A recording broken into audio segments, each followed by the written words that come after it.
Okay, guys, ladies, we are live on Facebook now. And I am unmuting both all of us.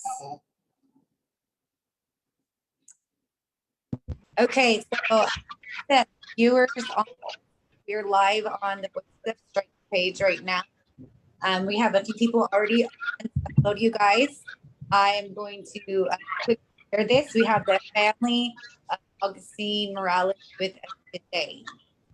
So if you guys help out by live on your pages, friends, invite any impact you guys may know, both families new, and Roxanne link as well from your personal page as well. Everybody, we're going to a minute. And I don't know if it's our connection or yours, but it keeps cutting out. Okay, let me check something. One second.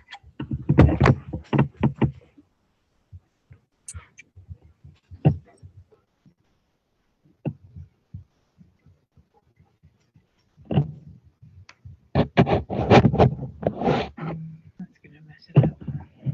Just put it right there. Just leave it for the comments, that's all. So you could go sideways, so we could just see comments. Okay, that's better. Does that sound better?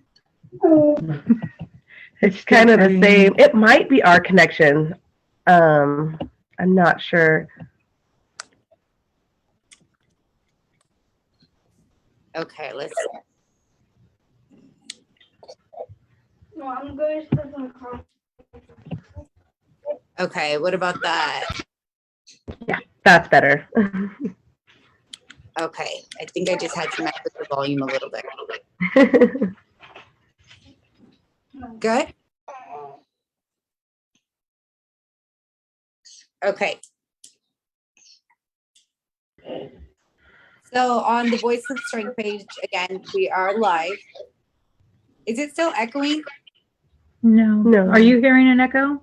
Now I am. How about now? Okay, that sounds good now. Okay. Okay, sorry. We're gonna go ahead and get started. I am sharing these event page as well.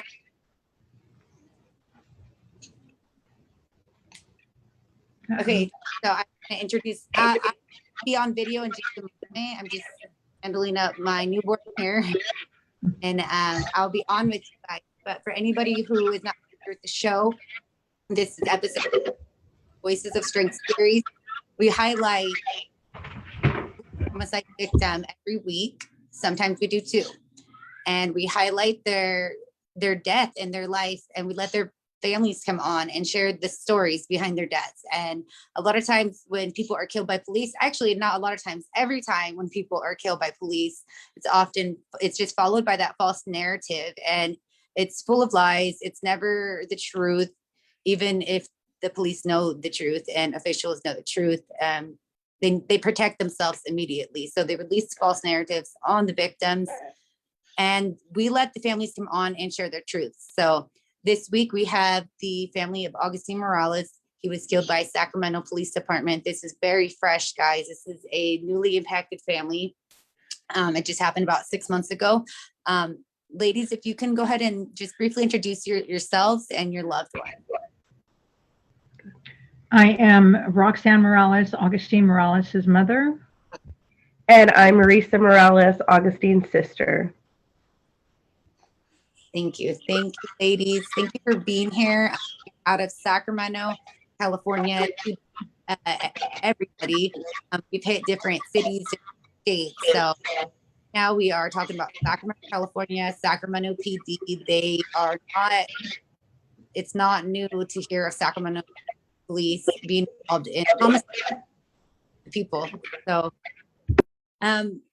for anybody who doesn't know me yet, just quickly, my name is Marisa Barrera. I started this series just late last year, and my brother was murdered by Woodland police in 2017.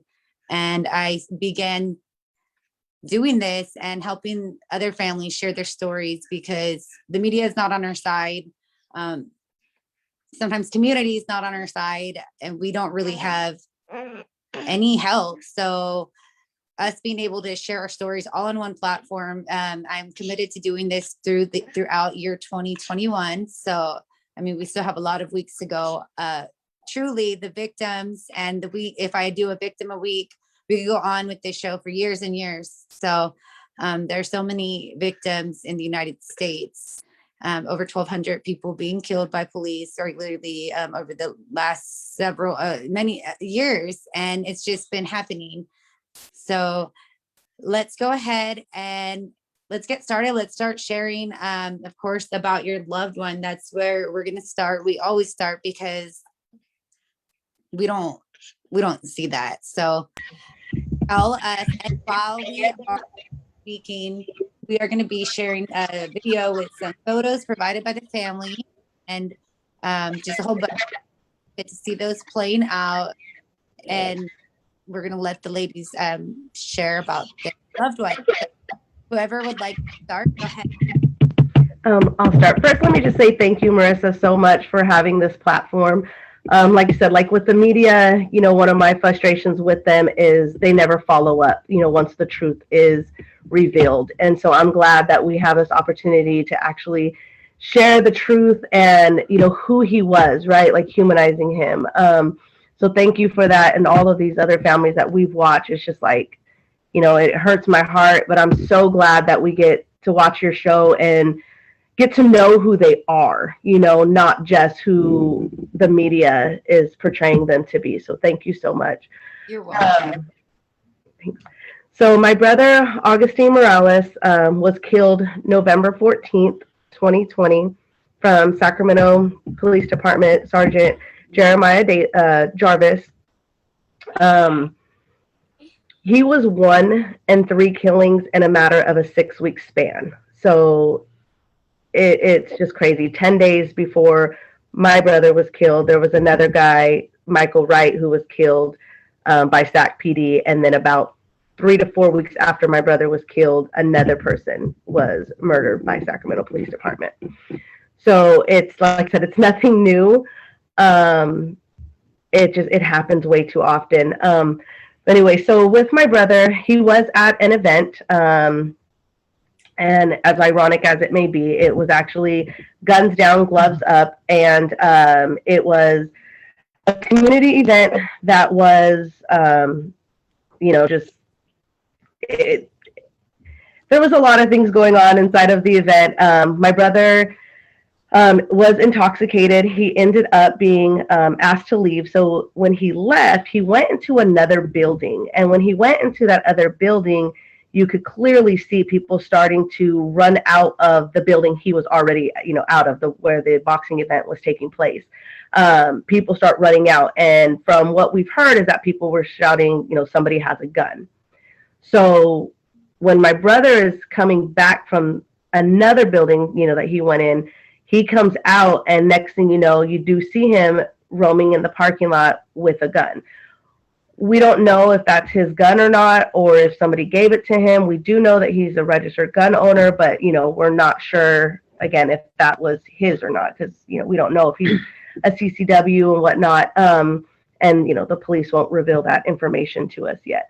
So he's coming and he's walking around, and what I personally believe, even when it happened, I was like, no, that's not my brother. I don't care how drunk he is. He would never go around trying to terrorize people with a gun. I was like, if anything, he's protecting. If they were yelling out that somebody has a gun, I can definitely see my brother being like a protector, like, okay, who, and if either he had one or somebody gave it to him, I could then see him like trying to be the savior.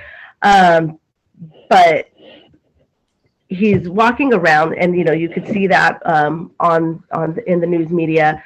He's walking around, and he ends up going in between 2 parked cars, trying to kind of take cover.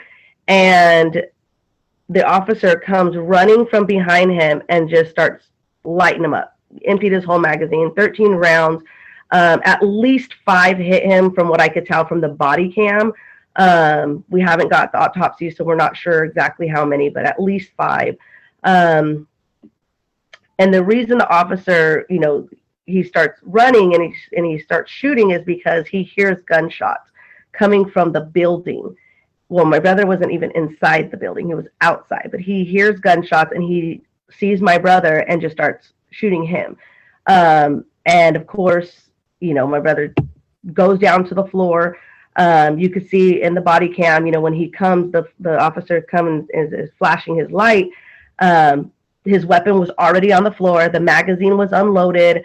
And, he's saying, drop your weapon, which was already dropped.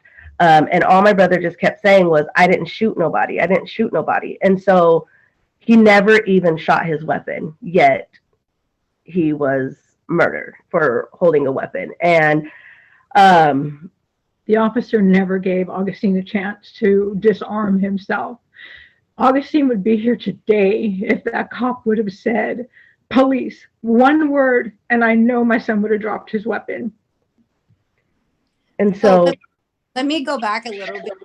People watching aren't familiar. So let's just go back to just state the comparative release and what your family will and then just say exactly after, just exactly, that you guys just making it clear they got the body cam. They were able to view the body cam later, and just let us know how long that took and then exactly what you've seen again, please. So it was that last minute 10-day mark we got to see what the media was going to see. So the first footage came out, their edited version came out in 10 days. And we did get to see it before, the media. And I specifically asked, is this in sequence? Like, is it in order? It's not like chopped up and, replaced around out of order. It's all in sequence, correct? They said yes. I was like, okay. So I took them for their word. And I was just like, man, but it was even in their footage, it's clear that the officer never said stop, drop your weapon, please, never announced himself. He literally just came up running, shooting recklessly, because he didn't even know if there was anybody else standing next to Augustine. There could have been a kid. There could have been other people in between those cars. And if you actually look at the unedited version, there are people actually in the front of the car hiding. And so that officer could have easily shot them as well. And he was shooting in the direction of the crowd. So it's just crazy. But back to your question as far as how long. So the initial was 10 days, the edited version. Then they released all of the body cams from the officers that were there and the dash cams. And that was the 30-day mark, that they had 30 days that was released on YouTube. And so, we were able to view them on YouTube. So they're still there. If you go to Sac PD's YouTube, the incident 11/14, it will show, and there was numerous body cams from, different officers that came on scene afterward and everything. So I've watched every single body cam, almost all the dash cams. I mean, I was able to fast forward through a lot of those, except when, it showed people that I wanted to see who was at this event, because I was just in investigation mode. So I watched every single little piece to this, over 40 hours of video, easily over 40 hours.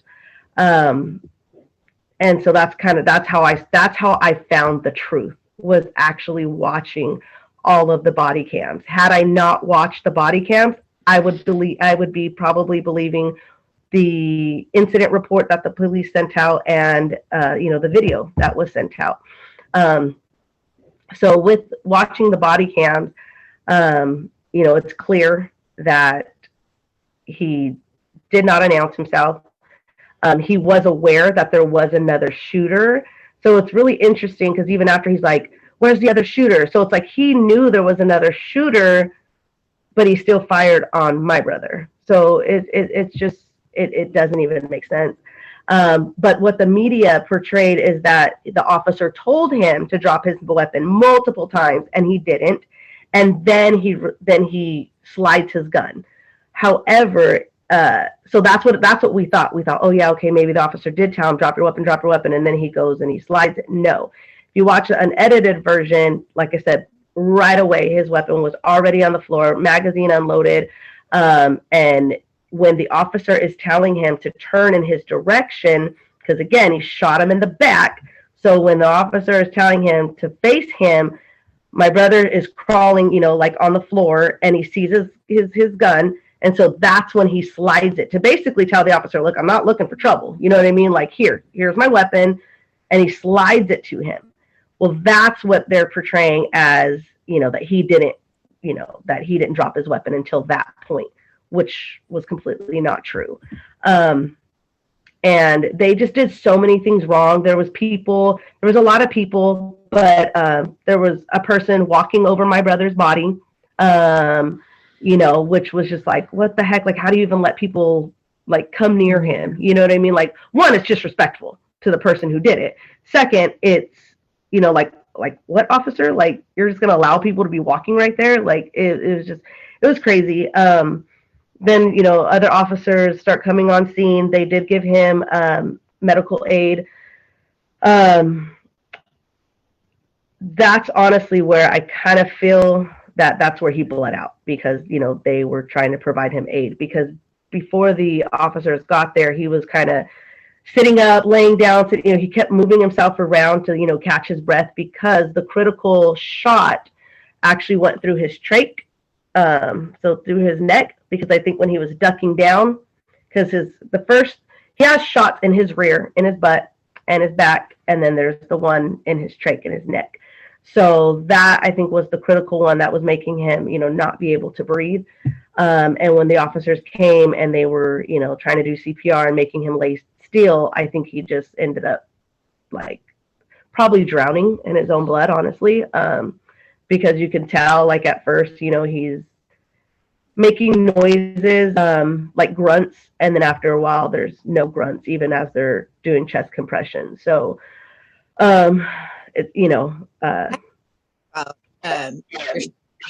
First, I want some more people coming on, just for people who are just catching on. We're talking about Augustine Morales, who was killed by Sacramento PD about 6 months ago, and his family is sharing how he was shot in the back multiple times. And this officer did not announce itself. He did not give any warnings, no verbal commands. And there was a shooter on the inside of the building, and the officer seemed to be aware. Okay, so my question with you ladies, and I'm so sorry that you guys, your family is the one that having to even do this, having to go through these, having to watch these videos, having to become detectives, that like all of us families, that's what happens when this happens to us. But so my question is, so you say that, the other officers come on. My question, I have how long did it take before medical personnel to come on scene, if besides the attempting? Because I know a lot of times the office, like brother's case, the officers that came on there, they pretended to give CPR. So at this point, we can't even trust the officers, and they're not going to save somebody when they kill him. At this point, I've known so many cases, there's so many victims, there's so many families spoken to, but it's just a known fact these days that when they shoot someone, they're not going to try to save them. So they let them die purposely. So yeah, back to my question, I want to share those thoughts, but how long, if you are aware, did it take for medical personnel to come on? And yeah. I think it was about 14 minutes, for the fire department to get there. Another thing that, I listened to all of the police, like, radio scanners for that night. And so, yeah, it took about 14 minutes for them to arrive. 14 minutes. That's a long time. Mom, do you have anything you want to share about that? What we've been sharing about, speaking on so far? Anything to add in? It's really hard for me to talk about it.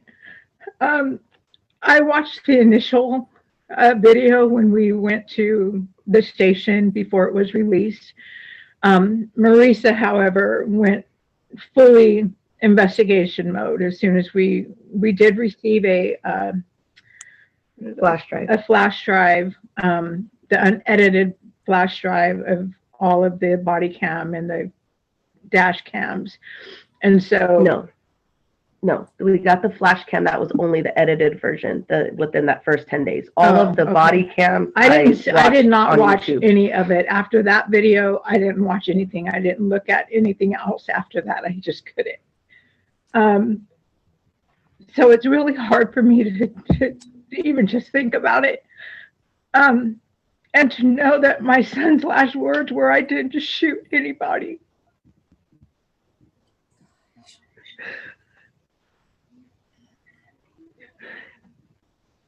My goodness, I'm so sorry.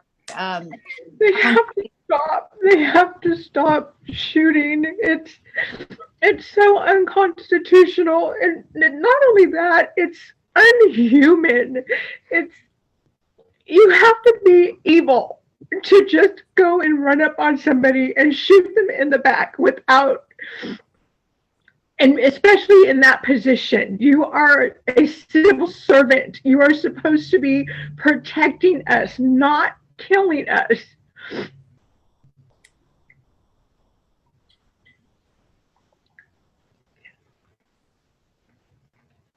I have to stop because I get really angry. I'm very angry.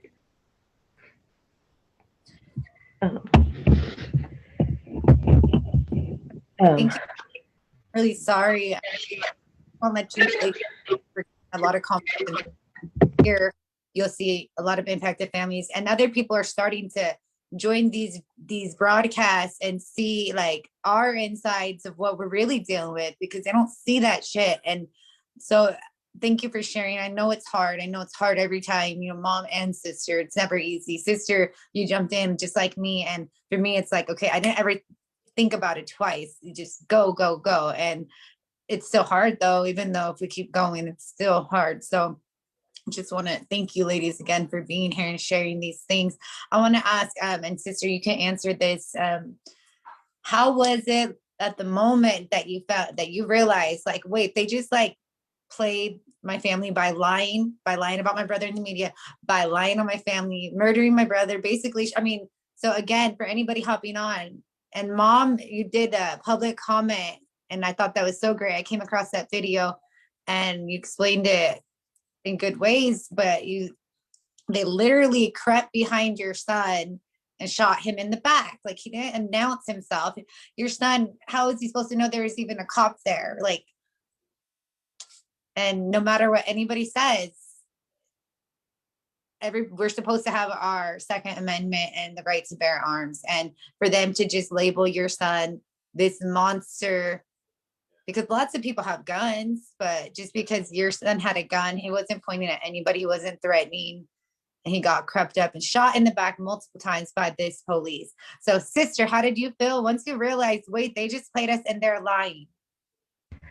So I actually had mixed emotions. One, I was actually really happy and relieved because I was like, that's my brother.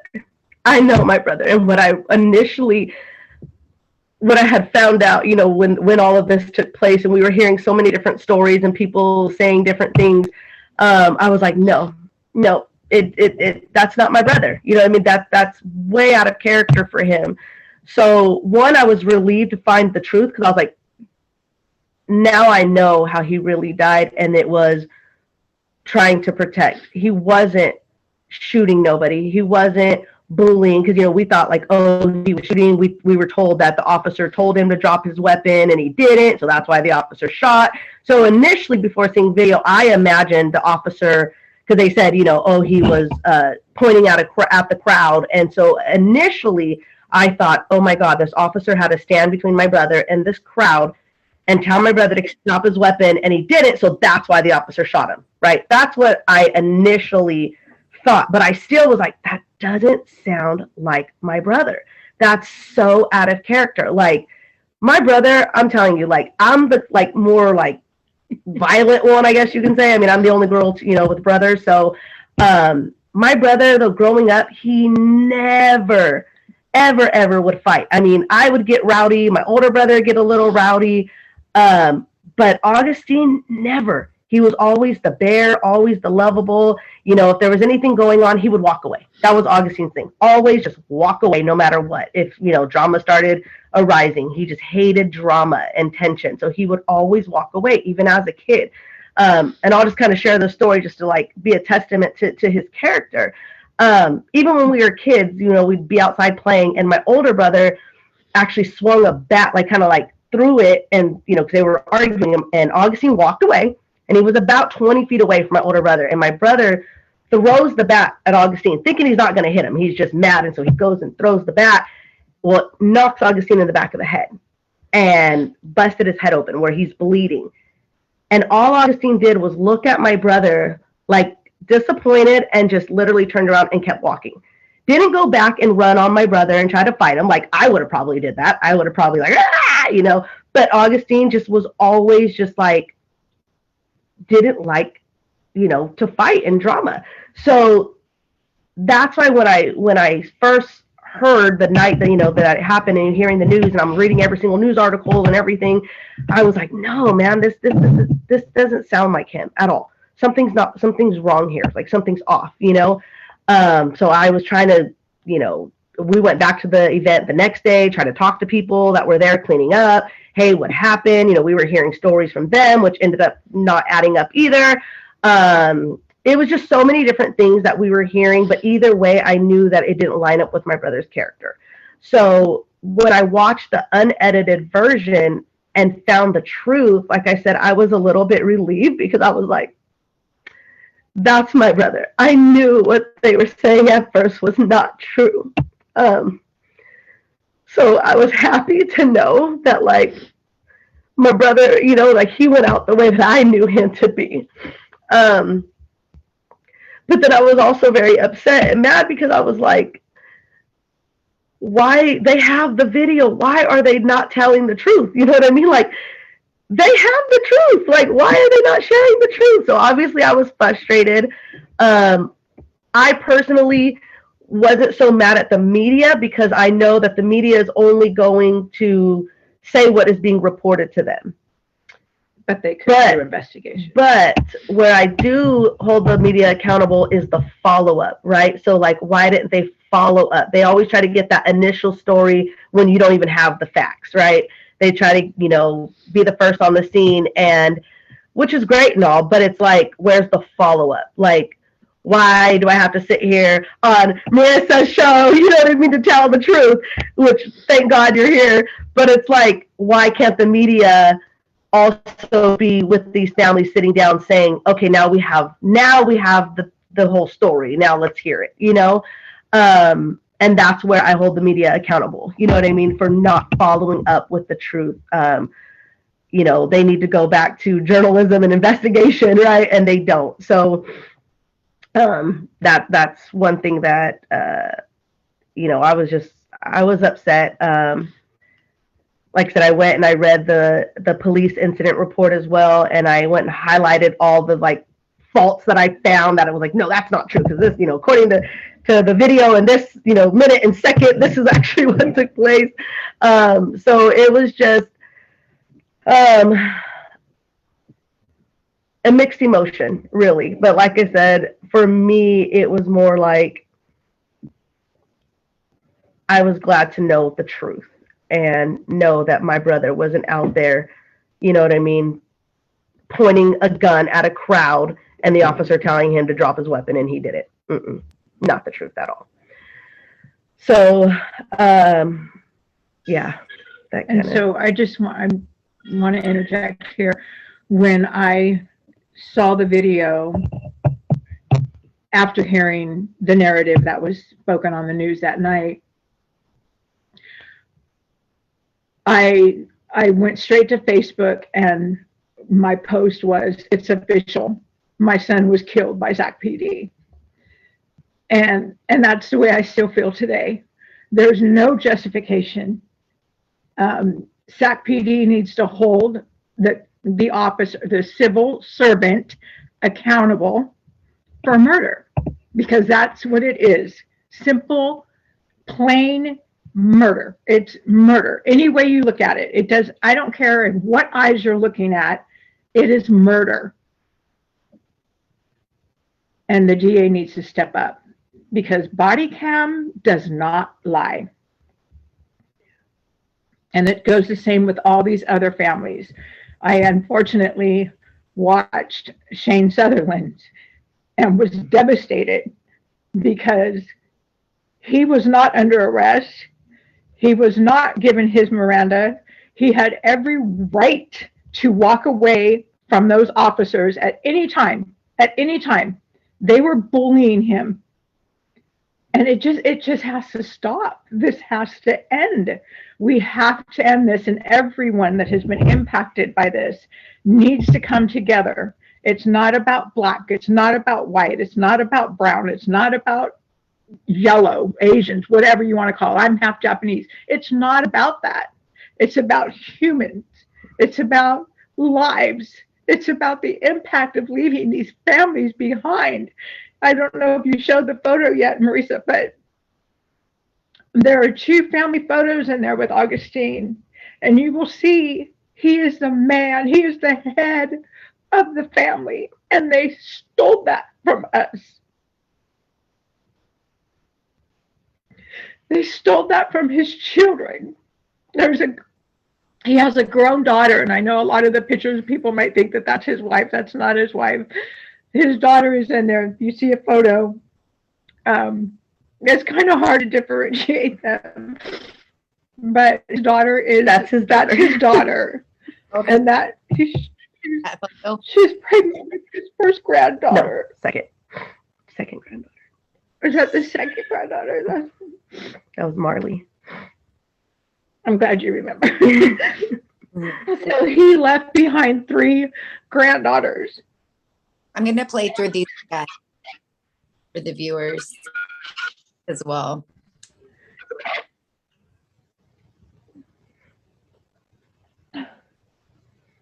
So he left 3 children. His girlfriend is pregnant, and he did not know. So he has 3 children, 2 boys and a daughter, that are left without a dad now. And I know you've shown the 80s Babies emblem, and that was his business. And he was starting that business so that he could take care of his family and leave a legacy for his children. We are trying to continue his business because it was his dream. Since he was a little boy, he wanted to have his company. So that is something that we will continue to do for him. It's his business. It's not ours. It's still his business. And that's his daughter and his son. And there they are. This photo was taken in January of 2020. And that's my right. That's the third. That's the third granddaughter, my great granddaughter. So he was father and father. Yes. Want to highlight that for people. They don't think of people that like Augustine. They don't look and think of he was a son, a father, a grandfather. They don't put that. They don't highlight those kind of details about people. So thank you for all of these pictures. And as people, watch this video, they get to see those moments that obviously all of us can relate to with our own family. So I want to talk about, SAC PD, they did have that in their policy now that they have to release it within some days. And this happened because they're a generous PD. It happened because they're a killer PD, and they've killed people, a lot of people here in Sacramento, aside from SAC PD. Sacramento County sheriffs and surrounding areas have altogether, if we count the Sacramento area, kills by law enforcement is ridiculous. So they had to enforce that to release because of their previous kills and because it the blood on their hands. But so they released it, but they still didn't do anything with it. That's one thing that I find very frustrating, because now it's like, you know, you're being transparent, but really you're like, oh well, it's another slap in the face. You know what I mean? Like when there's that transparency but no accountability. When it's like, okay, we have proof now and you still don't do anything with it. It's literally insulting. You know what I mean? That they still get away with it, even with proof.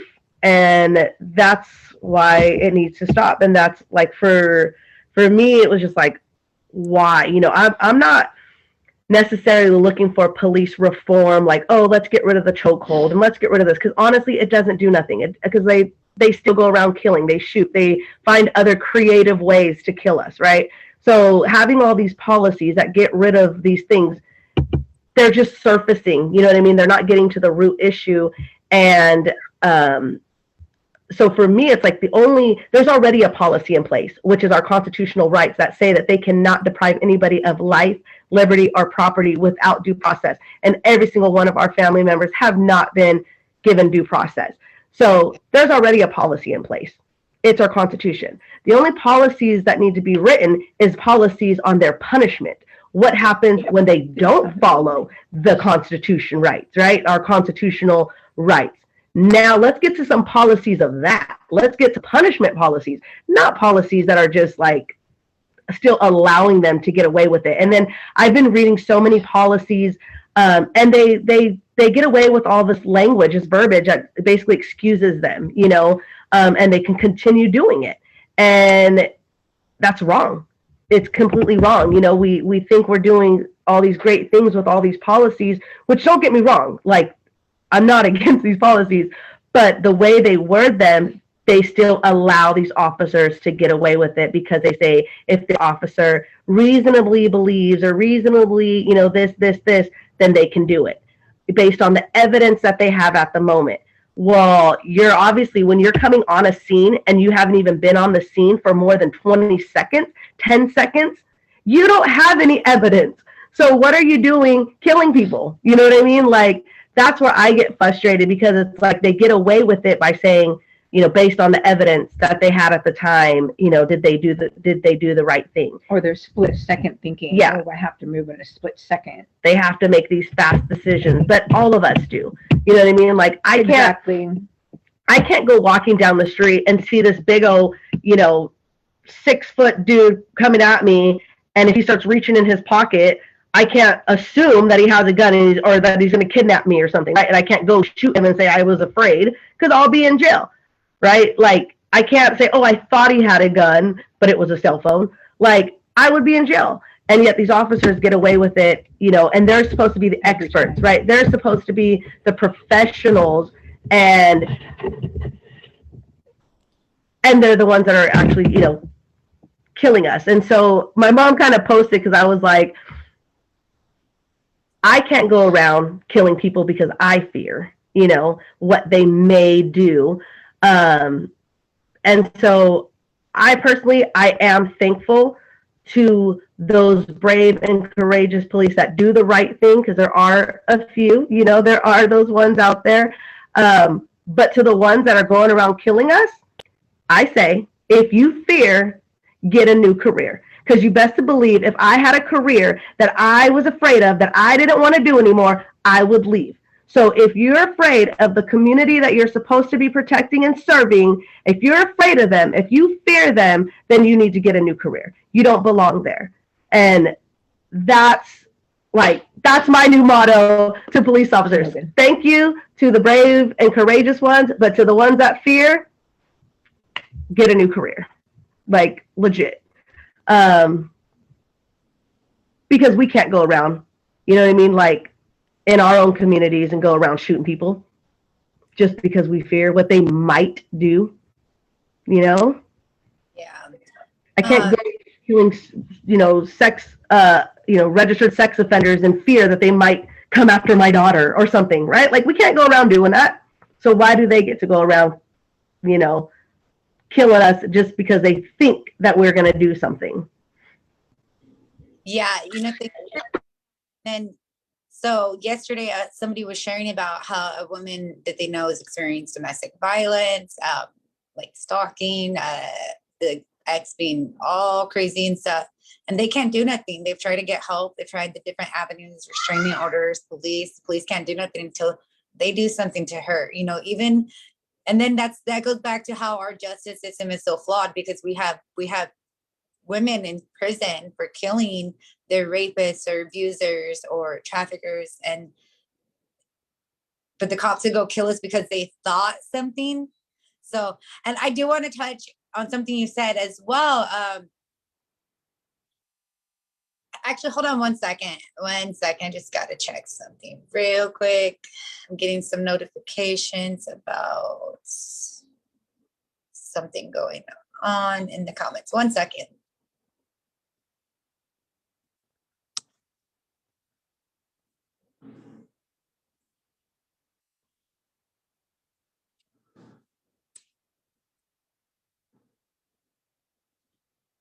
Okay, we're gonna definitely keep on track within our comments. So anybody watching,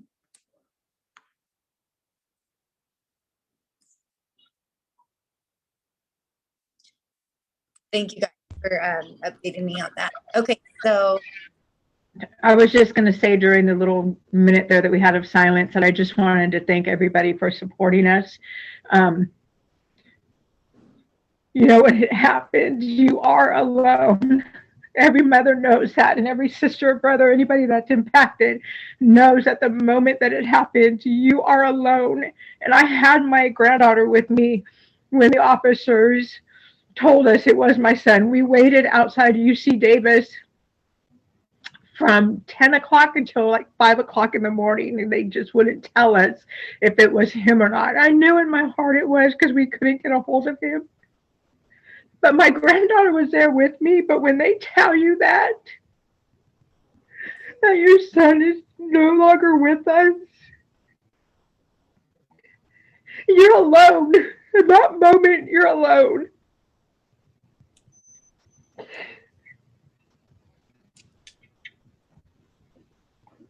And so I just want to thank all the moms, the sisters, the wives that have reached out to support us. I really appreciate you. And I know you know exactly what I'm going through, and I know exactly what you're going through. And I appreciate every one of you. Well, it's, there's a hole in our heart missing now, right? Like, there's that, like, part of our spirit that's taken away from us, And so, yeah, like, you feel that loneliness, Obviously, my mom lost her son, which I think is more devastating, but it's like, I lost my big brother, I lost my protector. I lost the one man who I could 100% really rely on and trust. And now he's gone, I don't have that man anymore, that one man that I can 100% trust and rely on. They took him from me, and and I'm sure there's other sisters out there, I'm sure, but it's like, yeah, it's like you took my big brother, you took my protector, and not only my protector, but the protector of his kids. You robbed these kids, these grandkids, of a father, of a grandpa. You robbed us, and that's what makes it hard, because like my mom said, it's like when you see our family photos, he is the only guy, and now we don't have him. And I do. Marisa has another brother. I have an older son, but he's not here in California. And so when she says that she lost the one man that she knew 100% is there for her, it's because Augustine was there at the drop of a hat. He'd be there in a second whenever she needed him. And he was like that with his kids. If he was somewhere and they needed him, he was there. And I know the moms know exactly how I feel. That we really don't have a life anymore.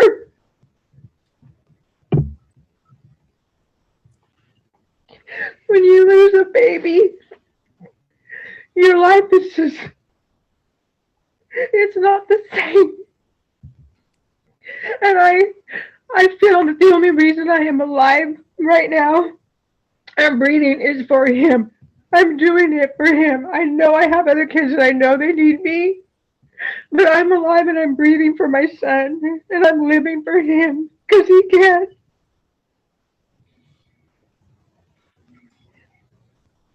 We have to be his voice, you know, like,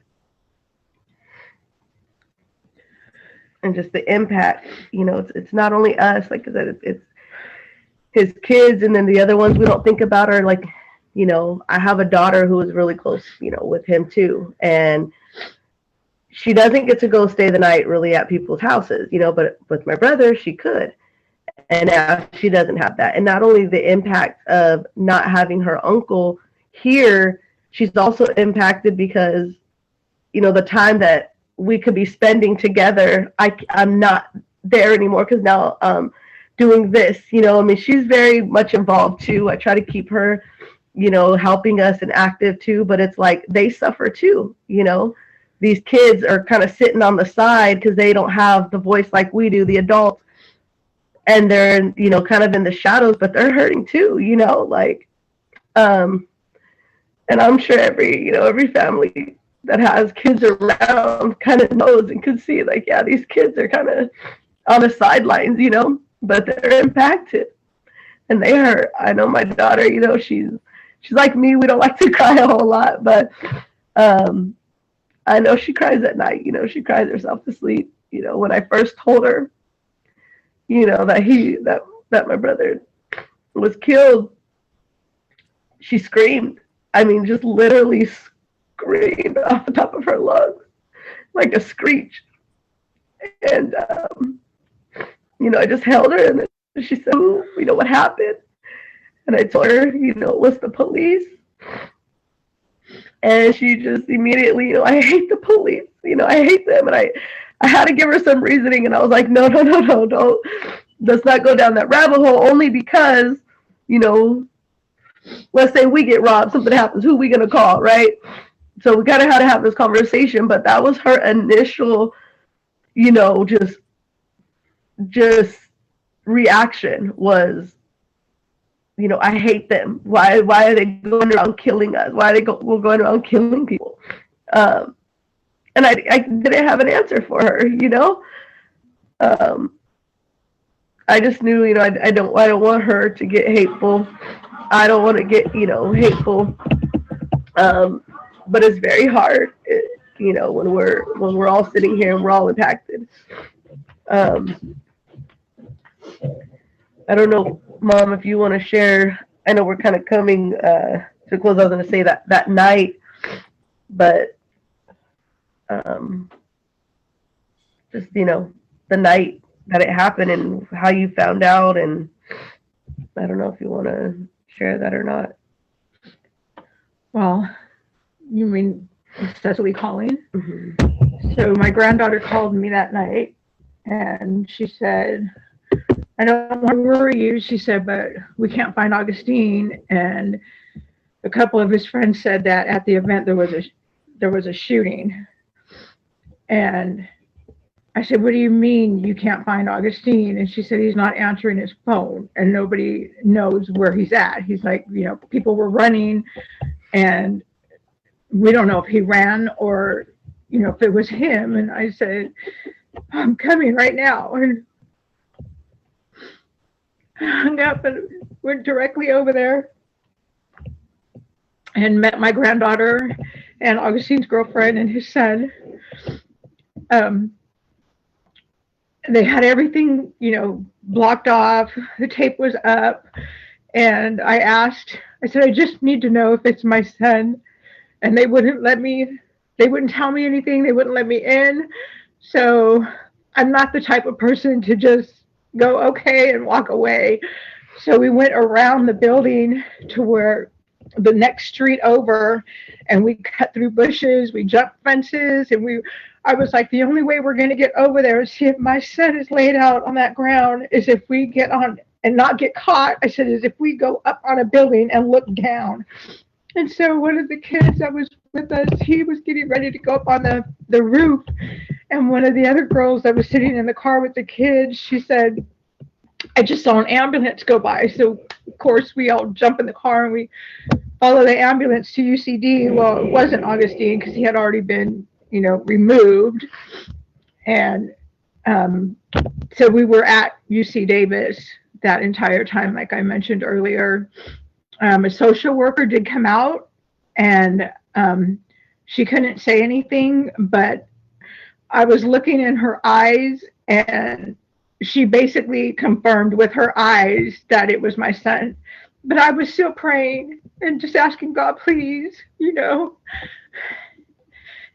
And so Cecily, his granddaughter, and I, the girlfriend and the son went home, and Cecily and I waited and waited.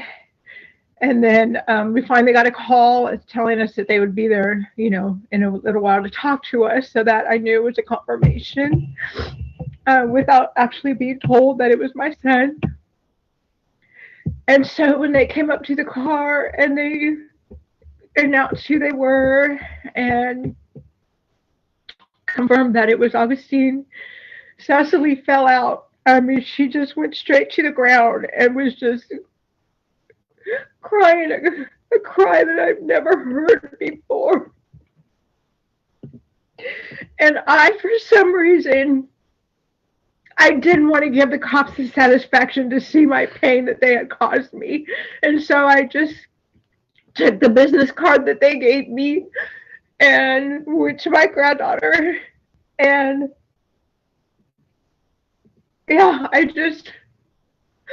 don't want to say it was shock when they told me, because I knew in my heart, I was waiting that whole time, and then for them to say, we're coming to talk to you in person, I knew it was him. I knew he was gone.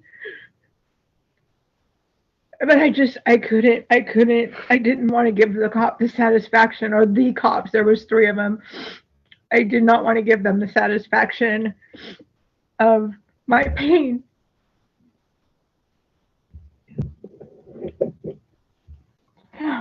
But it sucks, like, when they don't share information. You know what I mean? Like, that's one thing that a policy would be nice, is they share right away. Like, you're making the family suffer, literally, for hours to just say something you already know. Yeah, you could have.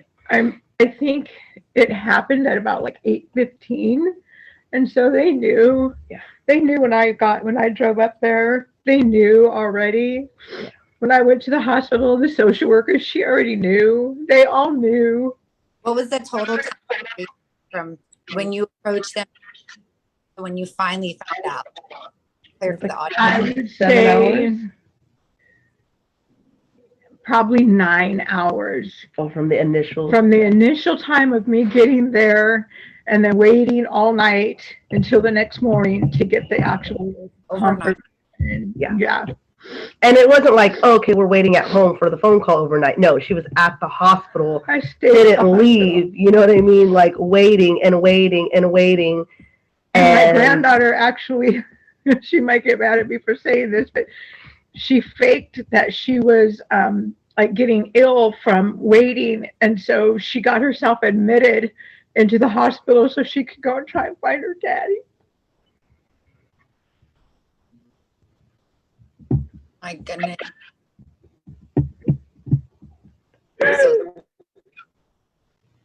Gosh. Yeah, and these are the details that matter. And I know this is hardly, but people need to hear the truth. your family has really pointed out that your son was a grandfather. You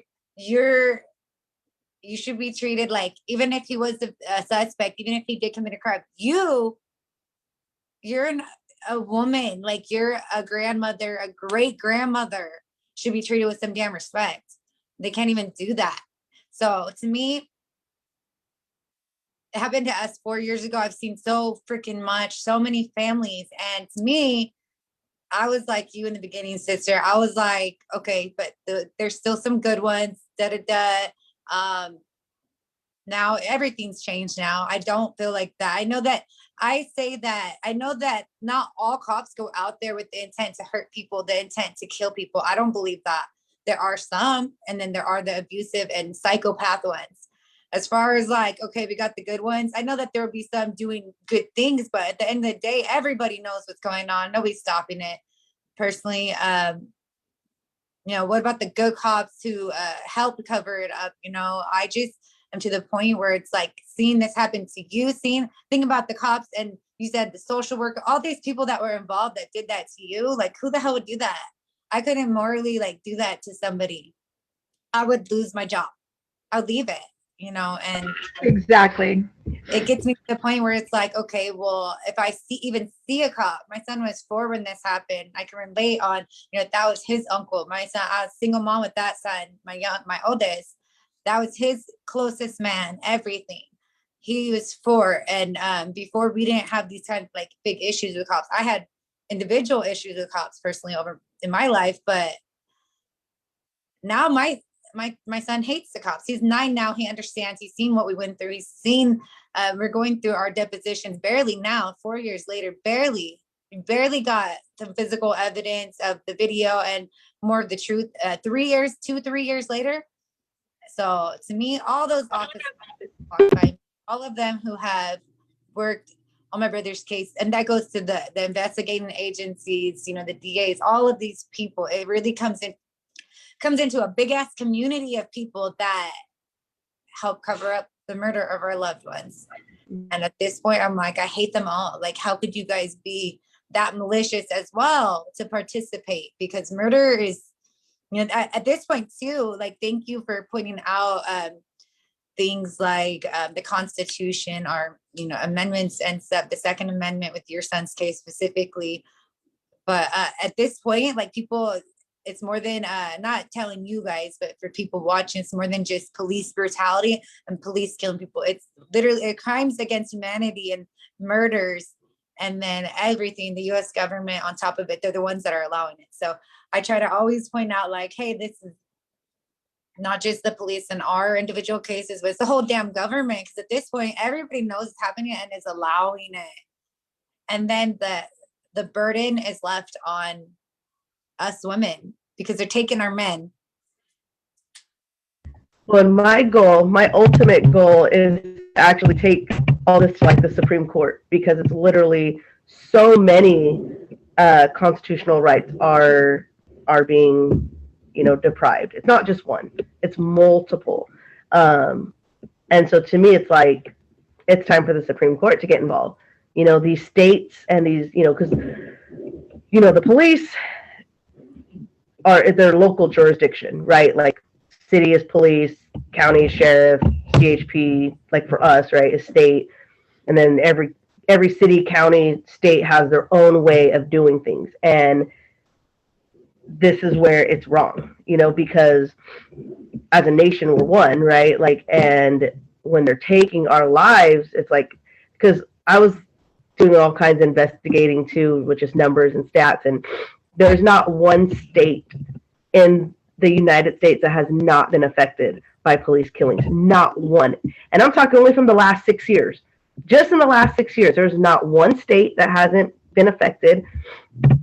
On average, it's 2 to 3 people a day. So could you imagine doing your show 2 to 3 times a day? Like, that's crazy. Like, that's ridiculous. You know what I mean?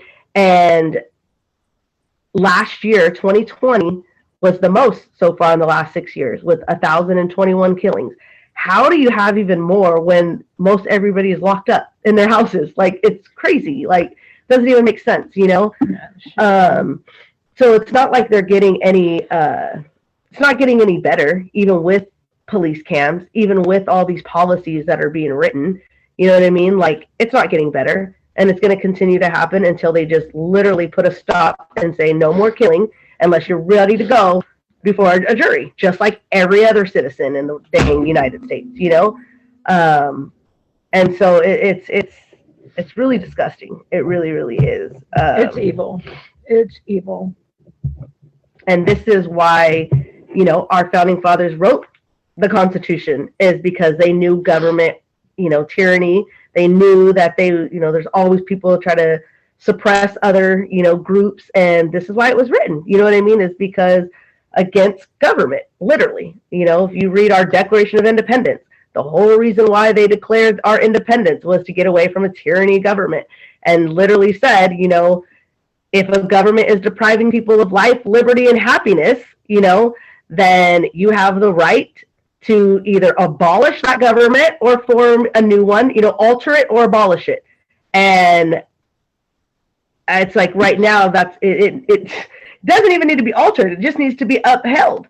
Right now, our Constitution, our Bill of Rights are not being upheld. And that's what I ask, is like, just like I said, you don't need to rewrite anything.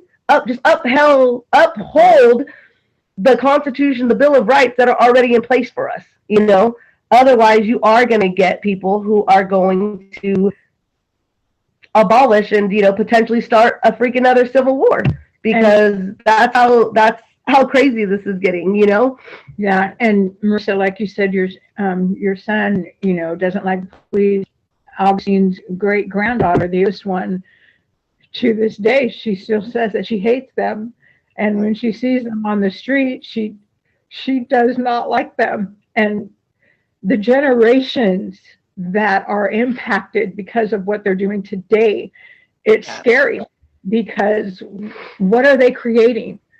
And what they need to understand is, if and when something does happen, they created it. They wrote this narrative, and they have to take responsibility.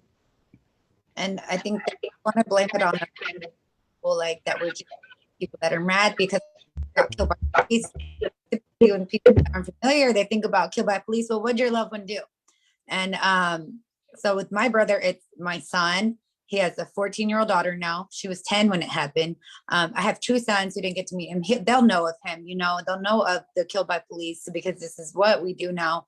And I don't, everybody's different with how they talk to their kids about it, you know. And for me, I couldn't hide anything from my son. He was there front row. And then, so for me, after I did experience harassment and stalking and gang stalking by these officers, sometimes in uniform and sometimes not in uniform, but I would be followed. They harassed me, trying to tell me that CPS sent them to check on my kid because he looked like he might be sick, and just like creep shit like that. So my son had to be a witness to me telling this cop like that he's wrong. 1, CPS wouldn't send you. 2, show me your paperwork. 3, call your superior. And then this officer tried to tell me, oh, well, just get in my front seat and you can look at the screen, and by his gun. So like for me, I'm getting harassed while I'm with my 4-year-old. And my sons had to see that, and we talk shit to these cops and tell them they're not going to do this to me, and I know what they're doing. So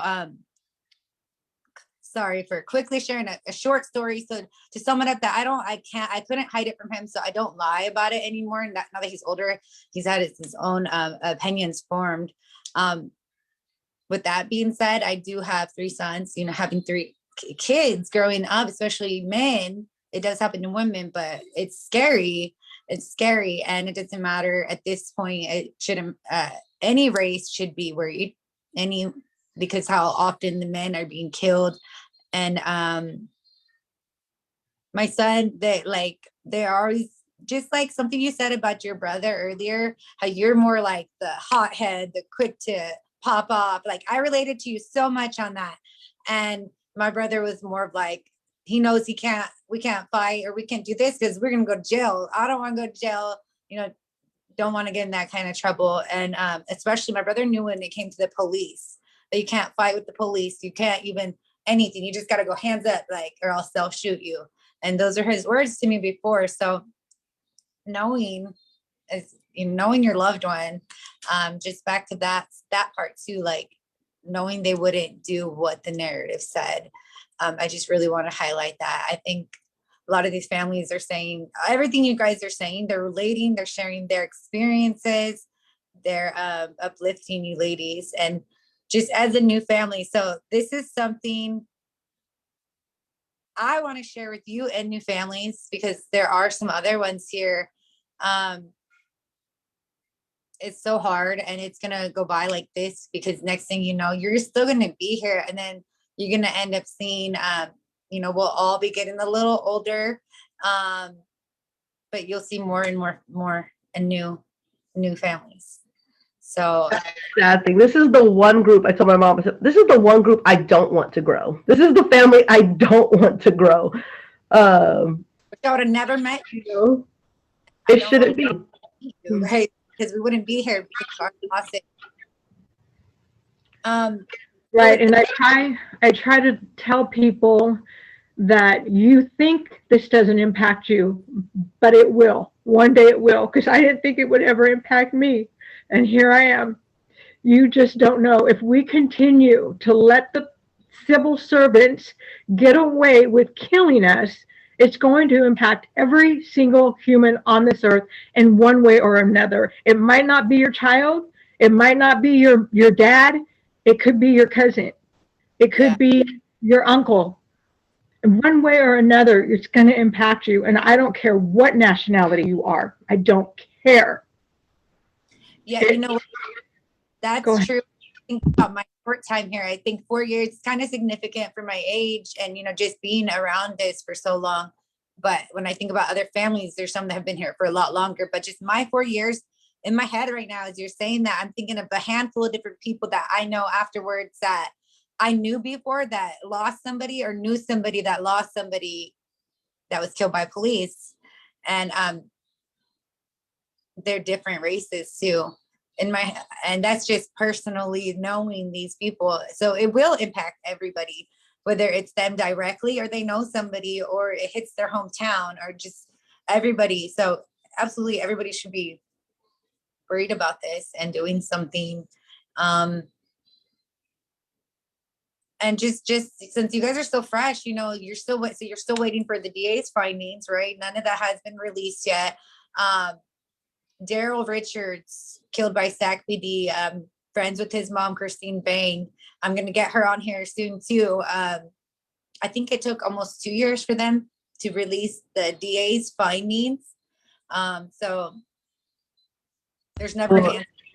They were just in the news this week. Sac B is actually suing because they still haven't released like documents, like transparency documents surrounding his case. And so, yeah, I was like, yeah. So I wish, like, we can't have solid answers because they're not solid and they're not transparent. And when they are transparent, they're not holding people accountable. So just, you're going to be in this for a long road with basically all of the police killings. They justify them unless it's something like George Floyd's case, who blew up.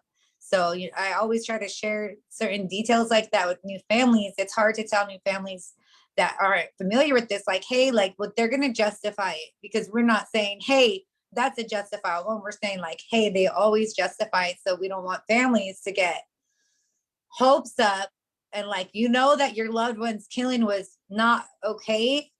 And that's not even the factor. It's like that they're going to cover up. So meeting new families, for me, it's always hard because we're being sensitive and to where you guys are at, and it's hurtful and it's hard. But so I want you guys to share anything about that. And then after we finish this convo, I want to talk about this event. And I know you guys are inviting other impacted families, and there are families on here. So let's get into details about that after. Go ahead.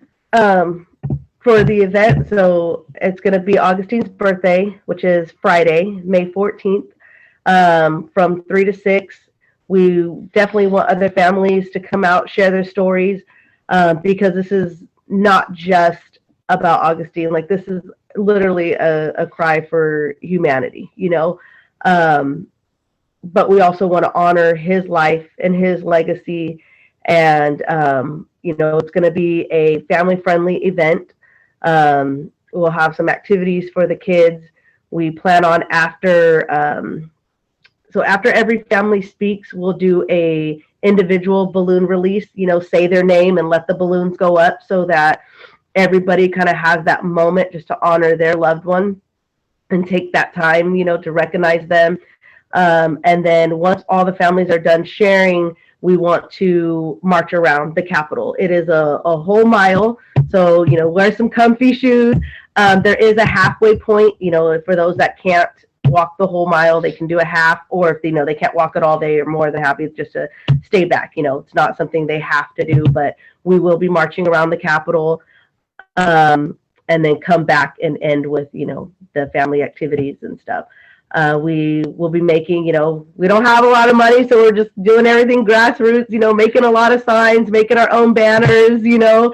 But, you know, we ask for the families, you know, come out, bring pictures, bring posters of your loved ones. Again, it's not just like, oh, let's just highlight Augustine. Like, you know, we'll have we'll have our posters out there of him. But this is another testament to my brother's character. And people that know my brother will tell you, Og never just did stuff for himself. He was never selfish.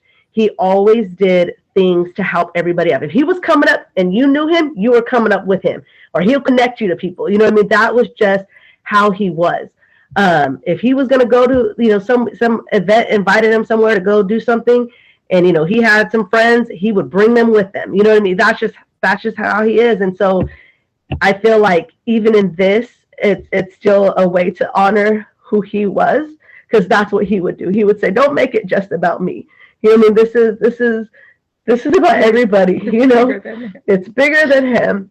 And that's just how he was. That's who he was. And so, you know, even with this, his birthday, you know what I mean? Like, we want to honor him and how his character and his love for people.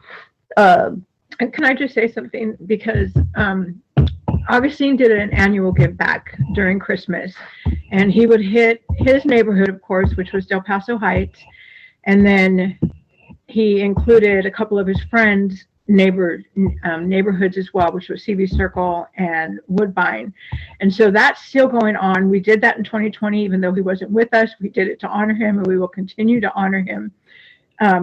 He really was known as the Santa of the Hood. And I know when I say that, some people might think it derogatory, but it wasn't. For him to be able to be labeled that was an honor. And it took all year to get that ready and prepared. It came out of their pocket. He had a nonprofit, you know, he wasn't an organization. His friends all chipped in. They all did this together. Mm-hmm. And it's called 80s Babies Give Back, and we'll do it every year. Every year we will do that. He had a very giving spirit. Everything he had, it went out. If he got it, it went back out. So he was a very giving person, and everyone that knows him knows that. We don't have to shout that. It's known. But for those of you that don't know Augustine, thank you for sharing. I love that. And I love about doing it, like, for me, it's never easy just redoing, like, living these things and hearing you guys. It's a lot of heavy stuff, but we hear details like that too. And there's always things like that need to be heard. There's always good things about a person like that they don't announce, and it's not going to be announced on their face of their pictures. Something that only you guys would know. So thank you for sharing those type of things with your son. The Santa of the Hood, that sounds like a damn good compliment. Like, people need love out there too, you know, little gems like that. I'm sure that got them all happy and doing something positive, trying to go, whatever he did for them to, you know, go get it. That's pretty dope to me.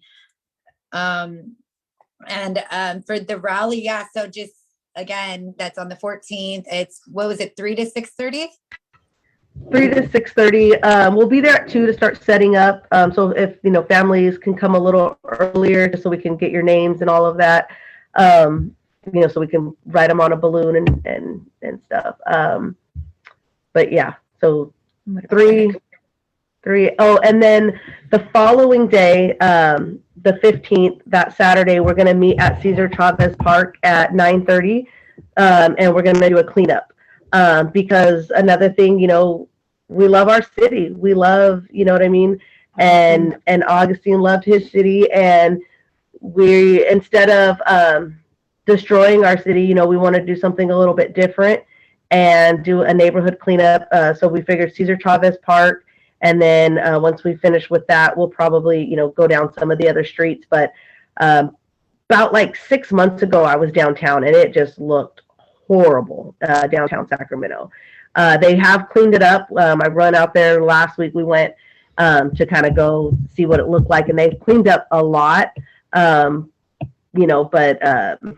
we'll be down there to do that as well. And We still want to give back in his name. yeah.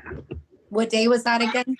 The 15th, so the next morning, like the next day. Oh. So just so everybody knows, May 14th is a Friday. I know justice rallies are usually on Saturday, but this is a Friday event. And again, it will officially start at 3. We'll probably start the rally part and the speaking of the families at 3:15. So hopefully everybody can be there by 3:15 that wants to speak and share your loved one's story or their truth. But yeah, so the cleanup will be Saturday, early in the morning. Okay, awesome. So that's awesome. These who are surrounding areas, definitely come out and support. And besides, obviously supporting another family, just being around other families is always a good thing. I've done it a lot of times over the years, so it's always a good thing to gather with the impacted families. So thank you for sharing that. And one other quick thing, there'll be food trucks as well, so people can purchase food. So there'll be like stuff out there. Cool. So, and stuff for the family. And okay, awesome. So me and my family will be out there. I'll be doing some recording from the Voice of Strength page to capture some of that. I'll have somebody helping me with that. So I do want to go real quick. I know you mentioned viewing Shane Sutherland's, his death. And I just thank you for mentioning that. His mom has been on these shows. I met her, I think, when I first started doing these shows, Newly Impacted Mother as well. So just want to announce that she will be on here next Wednesday, sharing her son's story. We'll have Shane Sutherland's family. And then I did want to highlight another event from another impacted family, which is the Sutherland family and the Maurice family are going to be having something on the 10th. They're going to gather with the mothers and the impacted family members in Stockton at the courthouse. So anybody else in the area, definitely come out and support the impacted families. And you ladies said you'll be there too, right? Yes, we will be there bright and early. Awesome. Yeah, and both mothers were watching and leaving comments as well. So yeah, after the show, definitely go through the comments and see the support you're getting, some questions and different things in there for you ladies. And then, is there anything else before we close up that you ladies want to highlight or share? And then after, if there's anything afterwards, go ahead and share a social media and where people can follow and support your family. We did create a website for, AUG, it's www.justice4AUG, AUG. And it's still newly fresh, so don't judge us. But we'll be adding more things to it. And, but right now it's just kind of bare bones. But as more happens, and probably get permission from other families too, if they, maybe sharing like your videos and stuff. Because I think that most people just don't realize how often this happens. And, for me, I didn't. You only hear of so many on the news. And even on the news, it's like, oh my gosh, this is happening way too often. And then when you're in it, you're like, oh, wait, they don't even cover it enough, actually. They only, cover a few of them. And so, we want to get that out there as well. Just so that people can see, like, this is a bigger issue than, even the onesie twosies that we see on the news. I mean, it's literally 2 to 3 a day. And, I don't think people realize that, and they don't realize, most think, oh, they must have been doing something, oh, the cops did their job. They must have been, stopping these criminals and doing something. But no, and I don't care. I always think of, Trevino, Santino. I just think of his last name. Sorry. Santino. I just, in my head, I cannot get over 78 shots hitting his body, 150 being shot at him, and 78 hitting him. I'm like, who in their right mind could even justify that?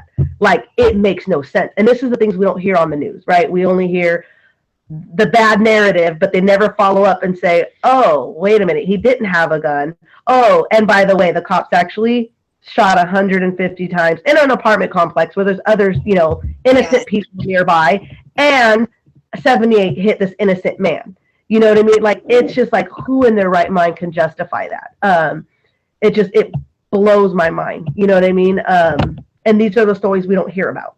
And so most people, unless you're involved and you're actually listening to these stories, like Antoine, Antoine and Gabby Navarez, their stories are very similar. They were in a car and they were accused of trying to hit the police when actually it was because they had been shot and their feet were on the pedal. And there's just so many similarities that it's not even, it's murder. Yeah, there's no other way to describe it. It's just, and then the fact that they just get away with it, so we just need to thank you again for having the show, letting us be able to speak, freely and share about our loved ones and the story, the truth, but even just, like I said, just giving that humane side, of this is a real person, and I mean, even if he was a criminal all the time, who cares? He's still a person, and a right to due process. Yeah. And so it's like, I don't know. It's just, there's a lot of work ahead, but like I said, the main process, the main policy is already written. We just have to uphold it, They have to uphold it. Yeah. But we have to remind them, because obviously they done did forgot. It needs to be enforced. Yeah. So thank you so much, Marisa. Thank you to the families that are watching. We love you guys. We stand with you. Justice for all. Justice for all. We the people demand justice for all. Yeah. Absolutely. Okay, ladies, thank you so much for coming and sharing. Again, to the people watching, we just finished having a conversation about son and brother to these two women, Augustine Morales, who was shot multiple times in the back at the hands of Sacramento Police Sergeant Jeremiah Jarvis. And that was just 6 months ago. So thank you, ladies, for sharing. Finishing up episode 23. And thank you for letting me have you guys on. And with the episodes, just for people watching, to inviting impacted family members to come on, just reach out to me and we get you guys on for an episode. The bigger picture behind this is, one, it's letting families have a space to share their stories, to giving you guys that support. I know some families, just like you mentioned earlier, it's really hard for you to speak, Mom. It's hard, really hard. Some families, have never spoken to anybody. I've had a handful of mothers tell me that no one's ever spoken to them at all about this. And it's, very painful. So it gives watching for new families, just in these weeks, last few months that I've been doing it, new families have contacted me and gotten help and advice from one another. And you guys are one of them who you've been able to watch some of the episodes and see deeper, like, hey, what's going on and what you relate to. So I picture at the end of, I don't know how long I'm committed through 2021. We could really go on for a long time if we tried, but at the end of the day, this is a whole bunch of families all from different areas, all from different backgrounds, races. We're mixed, and what we have in common is our loved ones are victims to police homicides. But other than that, we have all the other stuff in common, like the false narratives. A lot of times bodies are kept from the families, information, documents, autopsies, all this crazy stuff. So it's just them further committing crimes against us and our loved ones who have been wrongfully killed. So I believe that towards the end of it, we're going to have all this testimony. This is our live, true testimony, and it's going to mean something of them saying how they repeatedly are doing the people of the United States. So thank you, ladies, for being a part of this and sharing your loved one. We'll be back next week, and I will see you guys on Monday, and I'll see some of the other families on here on Monday as well. And then, yeah, just keep in touch. I'll be around. I'm in Sacramento, just like you ladies. So I'll see you guys 2 times besides today, 3 times. I mean, including today, 3 times in a week. So yeah, take care. Enjoy your weekend, and we will see you Monday. Thank you so too. much. Bye. Bye, everybody, for watching. Bye. Thank you, everyone.